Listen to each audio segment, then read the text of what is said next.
안녕하세요. 오늘도 사연살롱을 찾아주셔서 감사합니다. 결혼과 동시에 부득이하게 시작된 짧은 시댁 생활에 별의 별일을 다 겪게 된 30대 초반 여자입니다.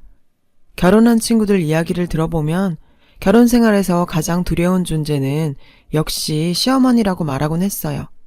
그것도 시어머니 나름이더라고요. 저는 시어머니가 아닌 시고모의 존재로 결혼의 시작이 엉망이 되어버렸어요. 저는 어렸을 때부터 동물 사랑에 유별났어요. 대학 졸업 후 동물원의 사육사가 된 건 어찌 보면 당연한 일이었어요. 좋아하는 동물들과 일거수일투족을 함께 할 수 있다는 건 저에게 직업이라기보다는 즐거운 놀이라고 생각할 정도로 사육사는 제 적성에 딱 맞는 일이었어요. 그렇게 즐겁게 사육사 생활을 하던 어느 날 제가 담당하고 있는 미어캣이 방 사장 문에 다리가 끼어 다치는 사고가 발생했어요. 동물원 수의사님께서 이미 퇴근하신 데다 휴가까지 겹치면서 동물원과 계약된 근처 개인 동물병원으로 연락하게 되었습니다. 연락한 지 30분 정도 지났을까요? 수의사가 숨을 헐떡이며 달려오셨는데 얼마나 서둘러서 오셨는지 한쪽에는 슬리퍼, 한쪽에는 운동화를 신고 오셨더라고요. 수의사는 도착하자마자 마치 아기 다루듯 미어캣을 치료했어요. 그 모습은 동물 사랑이라면 저도 어디 가서 뒤지지 않는데 그런 저도 한 수 접을 정도였으니까요. 그 후에도 다친 미어캣 상태 확인을 위해 몇 차례나 전화 주셨죠. 덕분에 미어캣도 무사히 회복했어요. 그리고 며칠 후 갑작스러운 요청에도 달려와준 수의사님께 감사 인사도 할 겸 퇴근길에 동물원에서 멀지 않은 곳에 있던 동물병원을 방문하게 되었어요. 저기 안녕하세요. 기억하시려나? 며칠 전에 미어캣 때문에 전화드린. 아, 동물원 사육사님이시구나. 미어캣은 좀 괜찮아요? 그날 저도 걱정돼서 잠도 못 잤네요. 운동화와 슬리퍼를 신고 온 그날의 모습과는 전혀 다르게 그는 깔끔한 흰색 가운을 입고 있었어요. 미어캣 걱정에 잠도 못 잤다면서 미어캣의 안부부터 물었는데 조금은 이상한 포인트이긴 하지만 이때 제가 이 남자에게 빠져버리게 되었죠. 평소 동물 사랑하는 사람치고 나쁜 사람 없다가 지론인 저에게는 완벽한 이상형이었습니다. 그런 남자를 남에게 양보하기 싫었던 저는 적극적으로 대시했어요. 처음엔 시큰둥하던 그 남자도 저의 계속되는 구애에 마음을 열기 시작했죠. 결국 교제를 시작하게 되었어요. 동물원과 동물병원을 오가는 데이트는 계속되었고 3년간의 약간의 긴 연애를 했어요. 처음 생각했던 대로 이 남자는 어디서 인성교육을 받았는지 동물 사랑은 기본이고 주변에서 싫은 소리 하는 사람 하나 없을 정도로 그야말로 좋은 사람이었어요. 그는 저에게 오래 기다리게 해서 미안하다며 제 손가락에 반지를 끼워줬습니다. 그렇게 프로포즈하면서 저희는 결혼했어요. 결혼과 동시에 입주할 예정이었던 아파트의 공사가 길어지면서 6개월 정도 공백이 생기게 되었고 단기 전세도 구하기 힘들었어요. 그래서 부득이하게 시댁에서 6개월간 신혼살림을 차려야 했죠. 시어머니께서는 같이 사는 게 불편하지 않겠냐며 걱정해 주셨어요. 그리고 저희가 불편하지 않게 해주려고 이미 이곳저곳 공사까지 맞춰두셨더라고요. 시부모님의 배려 속에 시작한 시집살이는 걱정과는 달리 전혀 불편함을 느끼지 못했어요. 시부모님은 두 분 다 고등학교 선생님이셨는데 항상 저를 먼저 생각해 주셨죠. 정말 남편이 누굴 보고 배워서 저렇게 좋은 인성을 가지게 됐는지 알 수 있는 대목이었어요. 하지만 시댁에는 시부모님만 살고 계신 게 아니었는데요. 시아버지의 여동생인 시고모님도 집에 함께 살고 계셨어요. 자세한 내막은 모르지만 시아버지께서는 어떤 문제로 인해 이혼당한 막내 여동생을 집으로 들이셨고 5년째 같이 살고 있었죠. 시고모님은 이혼 이후 어떠한 경제활동도 하지 않고 계셨어요. 시아버지도 나이 차이 많이 나는 어린 막내 동생을 냉혹하게 대하기가 어려웠나 봐요. 그래서 이러지도 저러지도 못하는 상황이었어요. 온화한 분위기의 시부모님과 달리 시고모님은 뭔가 항상 날이 서 있는 느낌이라고 할까요? 시댁에 들어온 지 한 달 정도 됐을 무렵부터 이상한 일이 벌어지기 시작했어요. 저는 평소 지출을 줄이기 위해 카드를 잘 사용하지 않았어요. 항상 현금을 들고 다녔는데 어느 날부터 지갑에 현금이 5,000원, 10,000원씩 자꾸 비기 시작하는 거예요. 처음에는 단순히 결혼 후 너무 정신없다 보니 착각했나 싶어 그냥 넘어갔는데 현금이 자꾸 조금씩 사라지는 게 이상해서 설마 남편이 빼가는 건가 생각이 들었는데요.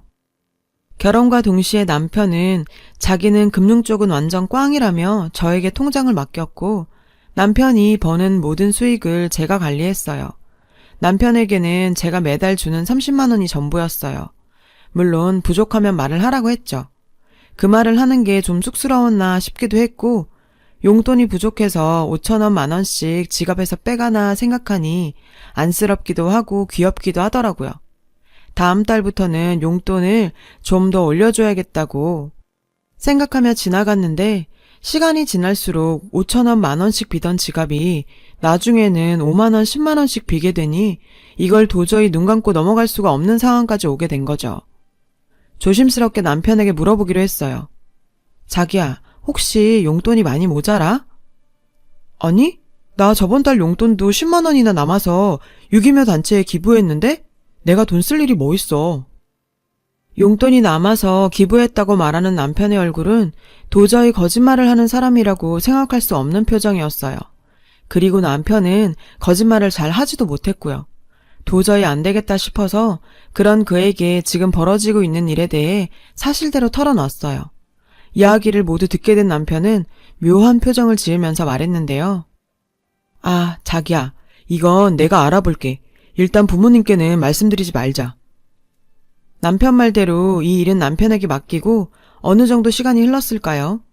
야근 근무 후 아침에 퇴근하고 집에 가서 현관문을 여는 순간 누군가 후다닥 2층으로 뛰어 올라갔어요. 저희 부부방의 문은 열려 있었고 없어진 건 없었지만 제 옷장에도 누군가 손댄 흔적이 보였죠. 순간 삼짓한 기분이 들어서 집안을 다 둘러봐도 모두들 출근한 후였고 집에 있는 사람은 오직 시고모님 뿐이었거든요.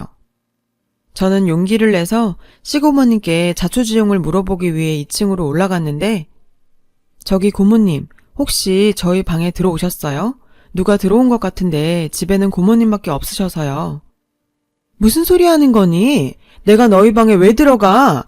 내가 니들 방에 가서 뭐라도 훔치기라도 했단 소리니? 너는 사람을 뭘로 보는 거니? 참. 시고모님은 갑자기 버럭 화를 내셨고 그 모습에 더는 물어볼 수가 없었어요. 평소에도 항상 화가 나인 듯하게 날선 태도의 시고모님이었지만 그 사건 이후 저를 응시하는 눈빛은 살벌하게 그지 없었죠. 그리고 머지않은 시간에 일이 터지게 되었어요. 하루는 일하던 중 몸이 너무 안 좋아 반차를 내고 집에 일찍 들어왔죠. 현관 창문 너머로 시고모님께서는 저희 방에서 나오고 계셨어요. 그 손에는 남편이 결혼할 때 선물해준 명품 핸드백이 들려 있었고요. 처음 선물 받아본 명품백에 때라도 탈까봐 한 번도 들고 나가지 못한 제 핸드백이었어요. 그걸 허락도 없이 들고 가는 시고모님의 모습에 저도 흥분해서 당장 2층으로 따라 올라갔는데요. 고모님, 왜 또 저희 방에 들어가셨어요? 제 핸드백 당장 주세요. 얘 봐라, 너 도대체 무슨 소리 하니? 너희 방에 쓰레기통 비워주러 갔는데 무슨 핸드백? 얘가 날 완전 도둑년 취급하는구먼. 저번에도 그러더니. 시고모님은 얼굴색 하나 변하지 않고 뻔뻔하게 거짓말을 하는 거예요. 제 눈으로 똑똑히 봤는데도 발뺌하는 그런 모습에 이번만은 더 물러설 수가 없었어요. 제가 분명히 봤다고요. 고모님께서 제 핸드백 들고 올라가시는 거 제 눈으로 봤어요. 어딨어요, 어디? 시고모님께서는 핸드백을 찾으려는 제 손을 잡으셨고 오히려 역정을 내셨어요. 야, 이년이 뭐하는 짓이야? 너 지금 선 넘는 거야? 너 지금 이러는 거 네 시아버지가 알면 가만히 있을 것 같아? 당장 네 방에 가봐. 네 방에 핸드백 없으면 내 방을 뒤지던 말던 마음대로 하라고. 너무나도 당당한 시고모님이었죠. 저 역시 분명히 봤기 때문에 제 방으로 내려와 확인했어요. 옷장을 여는 순간 분명히 시고모님이 들고 올라간 제 핸드백은 그 자리에 그대로 있었고 그걸 보니 정말 귀신에 홀린다는 말이 이런 걸 말하는 건가 싶은 기분이 들었어요. 너는 이제 끝났어. 날 감히 도둑년으로 몰아? 우리 오빠 들어오기만 해봐. 오늘 있었던 일 책임져야 할 거야. 순간 이게 무슨 일인가 싶어 멍하게 서 있었는데 핸드백이 그대로 방에 있는 이상 시고모님에 대한 제 의심은 제 착각일 뿐이었던 거죠. 버럭버럭 소리 지르시는 시고모님께 진심으로 사과드렸지만 저를 용서하실 생각은 전혀 없어 보이셨어요. 시부모님과 남편이 퇴근하자마자 오늘 있었던 일을 오열하시면서 얘기하셨는데요. 아휴, 오빠, 내가 오늘 오빠 며느리한테 어떤 꼴을 당했는지, 오빠 며느리가 말이야, 나를 가방도둑년으로 몰아세우고 소리 지르고, 아휴, 이혼당한 것도 서러운데, 아랫사람한테 이런 꼴이나 당하고, 내가 죽어야지. 시고모님의 하소연을 들은 시아버지께서는 저를 혼내셨는데, 아가야, 아무리 그래도 네 시고모 아니니, 확실하지도 않은 걸로 윗사람한테 소리 지르고 하면 되겠니? 이번엔 네가 100번 잘못했구나. 분명 제 눈으로 봤다는 말이 턱 끝까지 차올랐지만 저는 그저 남편과 시부모님 앞에서 꿀먹은 벙어리가 될 수밖에 없었어요. 당장이라도 눈물이 울컥 쏟아질 것만 같았죠. 남편에게 오늘 있었던 일을 상세하게 설명했지만 사실 남편이 저를 아무리 믿는다고 해도 가져간 핸드백이 그대로 방 안에 있잖아요. 모든 건 제 착각이고 저는 거짓말을 하는 사람밖에 되지 않은 거죠. 남편은 제가 요즘 좀 피곤해서 착각한 것 같다며 위로해 주더라고요. 그런 위로는 저에게 도움이 되지 않았어요. 그 사건 이후 편하기만 했던 시집생활은 불편한 곳이 되었죠. 제가 출근하고 나면 시고모님은 제 물건들을 쓰는 건지 정리해 놓은 물건이 흐트러져 있었던 적이 한두 번이 아니었고 심지어 제가 아끼던 귀걸이가 없어졌는데도 아무 증거도 없이 또 의심할 수가 없었어요. 본인이 멋대로 해도 아무 말 못하는 저를 조롱이라도 하듯 시고모님의 행동은 더 노골적이고 과감해졌어요. 저는 그저 하루빨리 공사가 끝나서 아파트로 입주하기만을 기다릴 뿐이었어요. 그렇게 시간이 가기만을 기다리던 저에게 도저히 참을 수 없는 일이 생기게 되었습니다. 사육사들은 처음 맡게 된 동물에 대한 애정이 각별할 수밖에 없어요. 저에게는 미어캣 또리가 그런 존재였고요. 초보 사육사였던 저와 2년간 동고동락한 또리가 수명을 다하고 죽은 후 또리의 목줄을 버리지도 못하고 간직하고 있었는데 퇴근 후 서랍 속에 또리의 목줄이 사라진 것을 알게 되었어요. 정말 방 구석구석 다 찾아봤지만 어디도 그 목줄은 보이지 않았고 제 마음속에는 시고모님을 의심할 수밖에 없었죠. 하지만 저에게 말고는 누구한테도 아무 가치도 없는 그 목줄을 가져갔을 리는 없을 거라고도 생각했어요. 서랍을 뒤지다가 어디 딸려간 건 아닌지. 온갖 생각에 머리가 복잡했는데 귀걸이 같은 건 또 사면 그만이지만 도저히 그냥 넘어갈 수가 없어 시고모님께 용기 내서 물어봤어요. 고모님, 혹시 저희 방 쓰레기통 비우셨어요? 그 똘이라고 쓰여있는 낡은 끈 하나 못 보셨나요? 아, 그거 바닥에 떨어져 있길래 내가 버렸다. 정말 가슴이 쿵 하고 내려앉았는데요. 서랍 속에 들어가 있는 게 발이 달린 것도 아니고 바닥에 떨어져 있어서 버렸다는 시고모님의 거짓말에 저도 도저히 참을 수가 없었어요. 서랍 속에 있는 똘이 목줄이 왜 바닥에 떨어져 있어요? 고모님께서 제 서랍 뒤지다가 떨어뜨린 거잖아요. 그렇다고 해도 남의 물건 마음대로 버리시면 어떡해요? 그게 저한테 어떤 건데. 이게 또 나를 또 도둑년 취급하네? 내가 네 서랍 뒤지는 거 봤어? 자기가 관리 잘못해서 바닥에 떨궈놓고 또 나를 의심하네. 그깟 낡은 끈 하나 버린 게 뭔 대수라고. 너 저번에도 그러다 큰 코 다친 게 얼마나 됐다고 또 이러는 거냐? 정말 너 이 집에서 쫓겨나고 싶어? 말싸움이 커지자 시부모님과 남편도 거실로 나왔고 위풍당당한 시고모님의 위세에 저는 또 꿀먹은 벙어리가 되어버렸어요. 정말 소중한 물건을 잃어버리고도 이렇게 아무 말 할 수 없다는 사실에 좌절하고 있었죠. 그런데 갑자기 시어머니께서 시고모의 뺨을 때리셨어요. 늘 조용하시던 시어머니의 행동은 순간 집안을 얼어붙게 만들기 충분했어요. 네가 뭔데 내 며느리를 내쫓아? 보자 하니까 나한테도 모자라 이제 내 며느리까지. 대영아, 내가 알아보란 거 알아봤어? 엄마, 가짜래. 그리고 고모방에서 나온 게 내가 사준 진짜고. 남편과 시어머니는 알 수 없는 말을 주고받았고 시고모는 뭔가 눈치챈 듯 눈이 파르르 떨렸는데요. 에휴, 너는 어찌 방법이 변하질 않니? 내 명품 가방도 짝퉁 사들고 와서 바꿔치기 하더니 내가 네 인생이 불쌍해서 가만 놔뒀더니 내 소중한 며느리한테까지 그러는 것도 모자라서 거짓말쟁이를 만들어? 나 그 꼴 더는 못 본다.